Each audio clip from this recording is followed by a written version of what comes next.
Ya puji Tuhan, Shalom, selamat kita bertemu kembali di dalam kasih Allah yang besar, kasih yang luar biasa. Kita kembali boleh mau mendengarkan firman Tuhan. Namun sebelumnya itu kita terlebih dahulu berdoa untuk menyambut firman Tuhan. Mari kita berdoa.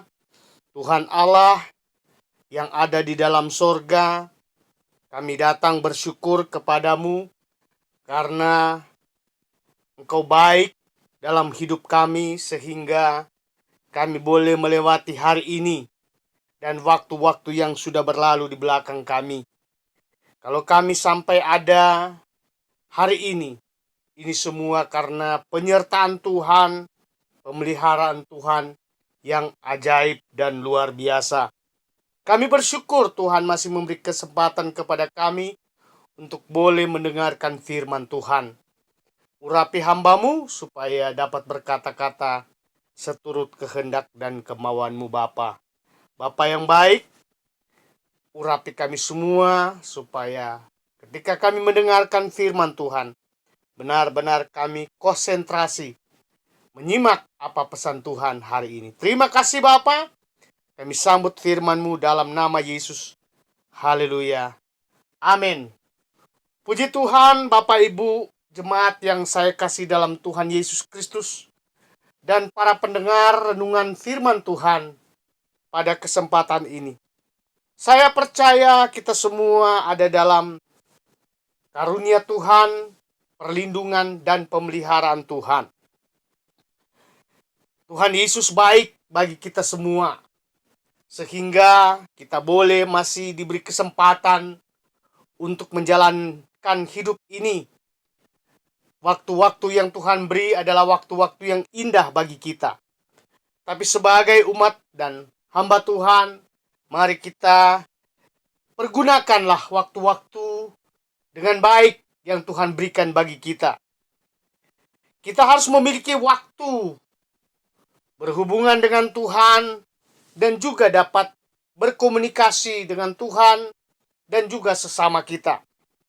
Karena waktu ini adalah waktu yang benar-benar Tuhan beri bagi kita untuk kita dapat menjalankan segala aktivitas kita supaya kita boleh dapat berhasil dalam apa yang kita tuju, apa yang kita kerjakan, dan apa yang kita rencanakan. Bapak Ibu yang saya kasih di dalam Tuhan, renungan firman Tuhan pada saat ini saya akan berikan tema kuasa yang tak terbatas. Kuasa yang tak terbatas. Saudara-saudara yang kekasih di dalam Tuhan, ketika kita percaya atau kita memulai percaya akan Tuhan, kita harus percaya bahwa kuasa Tuhan itu ada. Kuasa Tuhan itu dahsyat. Kuasa Tuhan itu menyertai kita. Kita harus percaya. Karena setiap orang yang percaya kepada Kristus harus mengandalkan kuasa Tuhan dalam menjalankan kehidupan. Karena kalau tidak, kita akan mengalami hal-hal yang sangat menyakitkan, sangat menyedihkan kalau kita tidak mengandalkan kuasa Tuhan. Saya akan baca dalam Matius pasal 8 ayat 23 sampai 25. Dikatakan, lalu Yesus naik ke dalam perahu dan murid-muridnya pun mengikutinya. Sekonyong-konyong mengamuklah angin ribut di danau itu, sehingga perahu itu ditimbus gelombang. Tetapi Yesus tidur. Maka datanglah murid-muridnya membangunkan dia. Katanya, Tuhan, tolonglah kita binasa. Saudara-saudara yang kasih di dalam Tuhan, kita tahu bersama kisah ini bahwa di mana ketika Yesus dan para murid-muridnya menyeberang ke danau, mereka mengalami banyak masalah dalam perjalanan. Mereka mengalami tantangan dalam perjalanan ketika mereka sedang ada di tengah laut. Dan dikatakan ayat ini sekonyong-konyong mengamuklah angin ribut di danau itu. Kata sekonyong-konyong saya baca dalam Kamus Besar kita Indonesia, tiba-tiba atau sangat mendadak mereka ditimpa oleh gelombang. Mereka dihajar oleh gelombang. Mereka dipukul oleh gelombang. Tiba-tiba. Saudara-saudara yang kasih di dalam Tuhan, tentu yang namanya tiba-tiba, yang akan mungkin menyerang kita, ya bisa aja kita siap, bisa tidak. Ya namanya tiba-tiba. Dan di situ bisa kita terpukul kalah atau kita yang mengalahkan. Saudara-saudara yang kasih di dalam Tuhan, di sini sangat perlu persiapan. Di sini sangat perlu mempersiapkan keadaan yang ada dalam hidup kita. Karena apa yang kita alami, apa yang kita rasakan, apa yang kita akan jumpai, itu kita belum tahu. Saudara-saudara yang kasih di dalam Tuhan, dikatakan sekonyong-konyong atau mendadak atau tiba-tiba gelombang menghajar perahu mereka. Ketika terjadi sebuah badai yang hebat, maka segala sesuatu yang berada di sekeliling kita bisa seolah-olah musnah. Kenapa saudara yang kasih di dalam Tuhan? Hal ini terjadi karena pusaran badai yang ada menutup pandangan kita. Murid-murid pun mengalami ini, saudara. Masalah tiba-tiba terjadi. Ya semua yang di sekitar kita, kita anggap itu bisa menyelenyapkan kita. Kenapa? Itu karena mendadak. Dan pandangan kita, pikiran kita, hati kita tidak siap. Apalagi tertutup dengan persoalan dan masalah yang sedang dihadapi. Menghadapi gelombang yang besar. Ini saudara yang kasih dalam Tuhan, sebuah didikan bagi kita.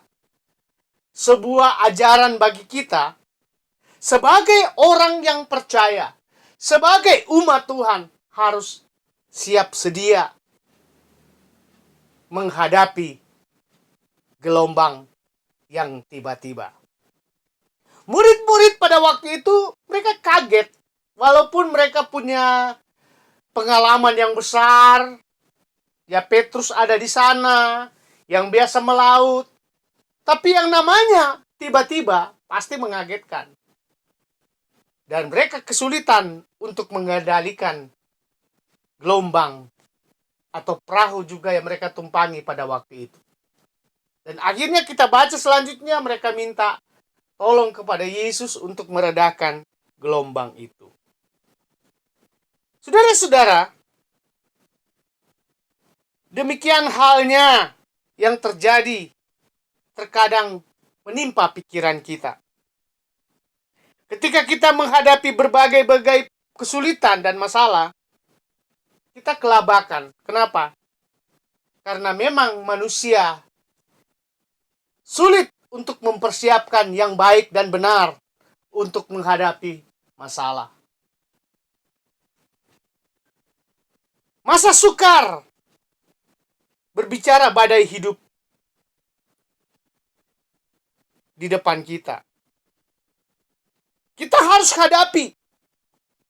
Kita harus punya kekuatan dalam jiwa kita, dalam diri kita menghadapi masa-masa sukar saat ini. Itu berbicara gelombang yang mendadak. Kita harus mengontrol emosi kita. Kita harus mengontrol keadaan kita. Supaya tidak ada yang mengaburkan atau menutupi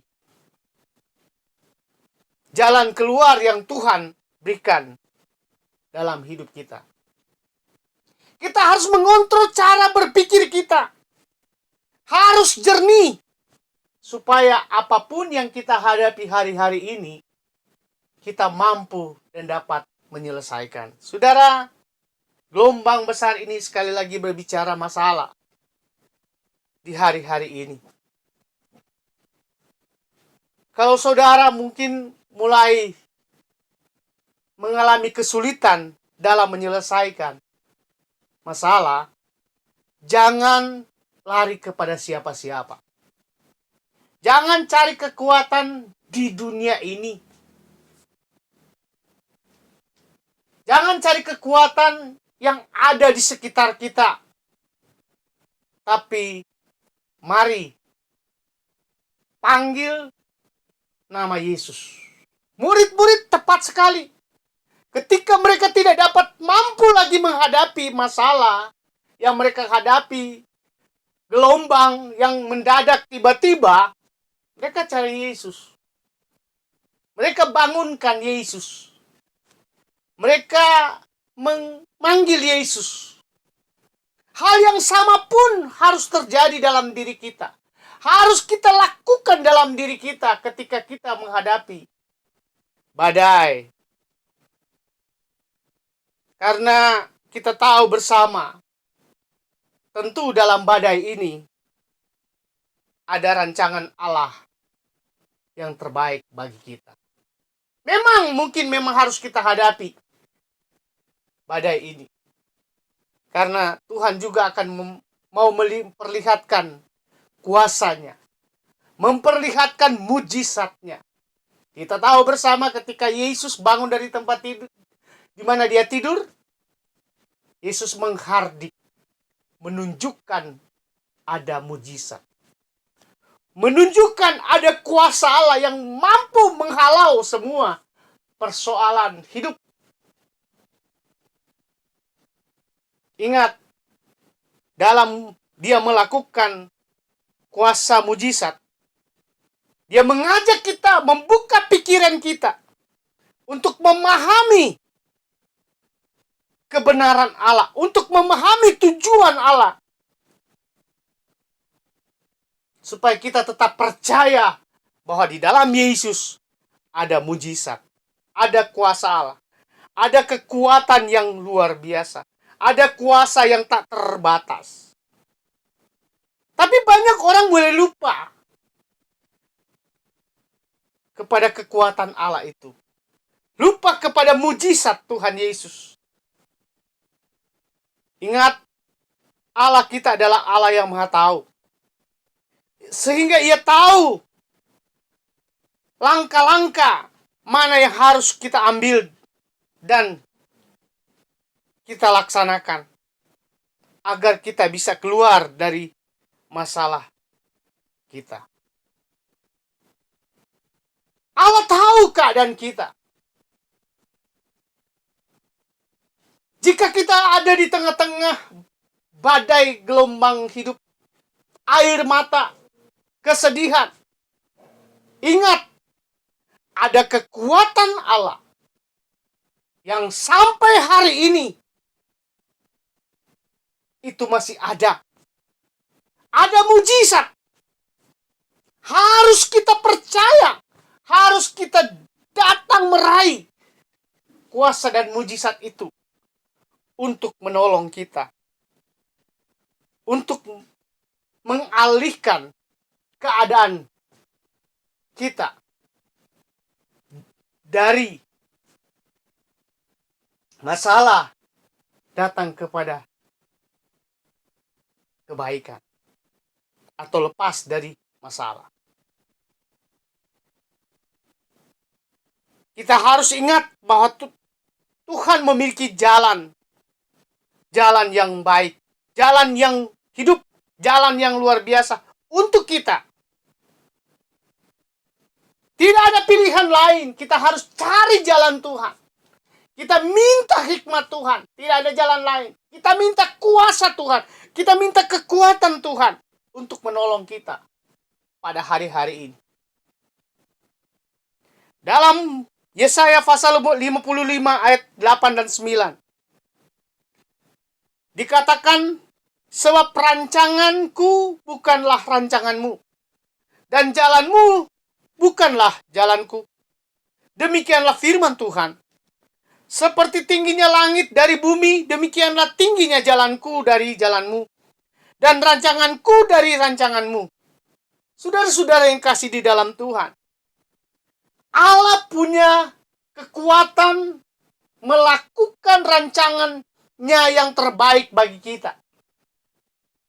Karena dikatakan di sini rancangan kita bukan rencana Tuhan. Pikiran kita bukan pikiran Tuhan. Sangat berbeda. Pikiran manusia adalah ingin menyelesaikan sendiri masalah. Ingin menyelesaikan sendiri persoalan, pergumulan hidup. Tapi ingat, Tuhan masih di atas segala-galanya. Tuhan masih di atas pikiran kita. Jauh. Dia lebih berkuasa untuk dapat dan mampu membereskan setiap persoalan hidup. Salah satu contoh adalah ketika seseorang telah begitu dalam melukai hati kita, kita ingat ada roh Allah akan mengingatkan kita bahwa pembalasan adalah milik Tuhan. Bagian kita adalah hidup dalam damai dengan orang tersebut. Tidak sedikit orang-orang di sekitar kita mau melemahkan kita. Tidak sedikit orang-orang di sekitar kita mau menginjak-injak kita. Tapi ingat, Tuhan tahu semua itu. Tuhan mengerti semua itu. Jika kita percaya dan mengandalkan kekuatan Tuhan, Tuhan berperang menggantikan kita. Dengan kata lain, Tuhan ada serta dengan kita. Menolong kita, membungkus, menutup kita dengan kekuatannya. Supaya kita lepas dari tekanan-tekanan yang membuat kemampuan kita itu lenyap. Allah sanggup mengubah keadaan dari rasa pahit, rasa benci, rasa ketidaksukaan. Allah sanggup mengubahnya. Alkitab mengatakan dalam Roma pasalnya yang ke-12 ayat 17 18 dikatakan, jangan membalas kejahatan dengan kejahatan. Lakukanlah apa yang baik bagi semua orang. Dapat kalau hal itu bergantung padamu, hiduplah dalam perdamaian dengan semua orang. Saudara-saudaraku yang kekasih, janganlah kamu berdiri menuntut pembalasan, tetapi berilah tempat kepada murka Allah. Sebab ada tertulis, pembalasan itu adalah hakku, akulah yang akan menuntut, pembalasan firman Tuhan.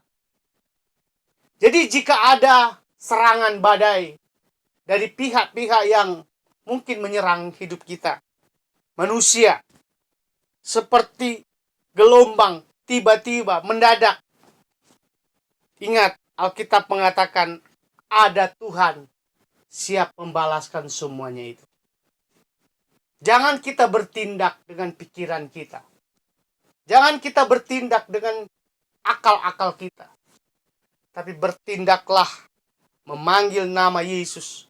Minta tolong sama Tuhan Yesus untuk menghardik semua masalah hidup. Allah berjanji untuk mengajar kita dan menerapkan nilai-nilai kebenaran yang sudah diajarkannya kepada kita. Allah berjanji untuk mengajarkan nilai-nilai yang baik, nilai-nilai kebenaran. Saudara, nilai-nilai yang Tuhan berikan kepada kita bukan mencelakakan kita, tapi memberikan keuntungan kepada kita. Ketika kita merenungkan firman Tuhan, kita tahu bersama ada Roh Kudus akan membukakan pewahyuan kepada kita, serta memberikan firman Tuhan kepada kita. yang sesuai dengan masalah, persoalan yang kita hadapi. Untuk apa? Untuk dapat menguatkan kita, mendukung kita dalam menghadapi semua persoalan secara tiba-tiba datang. Jangan menyerah. Tetap kuatkan hatimu, teguhkan hatimu. Tuhan ada sertamu di setiap waktu. Kuasa yang tak terbatas, yaitu kuasa dari Tuhan. Demikianlah renungan firman Tuhan. Saya percaya kita semua akan selalu dalam pemeliharaan dan perlindungan Allah. Hari ini, besok, sampai selama-lamanya. Mari kita berdoa. Tuhan Yesus, kami bersyukur kepadamu karena Engkau sangat-sangat luar biasa. Kekuatan kuasamu tidak ada yang dapat melebihi. Tidak ada yang dapat melawan. Kekuatan kuasamu itu luar biasa. Terima kasih kalau sampai hari ini kami masih mampu berdiri tegak, berdiri teguh, itu semua karena kasih pertolongan Tuhan. Hamba berdoa buat seluruh sidang jemaatmu yang ada di GPKD Eklesia. Tuhan jaga, pelihara, lindungi mereka semua dengan kasih-Mu, dengan cinta-Mu ya Tuhan. Supaya di dalamnya mereka boleh melihat janji dan pertolongan Tuhan itu nyata, menyertai kehidupan umat-umat Tuhan. Yang susah, yang bimbang, yang khawatir, yang menghadapi masalah. Dalam nama Yesus, Tuhan hadir memberikan jalan keluar. Yang sakit, dalam nama Yesus Tuhan sembuhkan mereka Tuhan. Dengan kekuatan-Mu ya Bapa. Supaya di sana mereka boleh melihat mujizat Tuhan. Dan mereka boleh kembali setia kepada Tuhan. Hamba berdoa buat jemaat-jemaat-Mu dalam usaha dan pekerjaan mereka. Berkatilah, berikanlah keuntungan, kemenangan dalam usaha-usaha mereka Tuhan. Jauhkan daripada orang-orang yang tidak bertanggung jawab, yang coba-coba merampas usaha mereka Tuhan. Tolong Tuhan, jaga umat-umat-Mu dengan kuasa-Mu, supaya mereka boleh melihat bahwa Tuhan itu punya kekuatan yang ajaib dan luar biasa. Terima kasih Bapa, kami percaya pertolongan Tuhan dahsyat adanya. Bangsa dan negara Indonesia kami serahkan ke dalam tangan kuat kuasa-Mu. Situasi keadaan yang terjadi hari-hari ini, Tuhan tolong, campur tangan. Lindungi umat-umat Tuhan dengan kasih-Mu Bapa, supaya di dalamnya nama Tuhan dipuji dan dimuliakan. Terima kasih Bapa dalam surga. Segala puji, hormat, syukur kami kembalikan kepada Tuhan. Dalam nama Yesus kami sudah berdoa. Haleluya. Amin. Puji Tuhan. Tuhan Yesus memberkati kita semua. Puji Tuhan.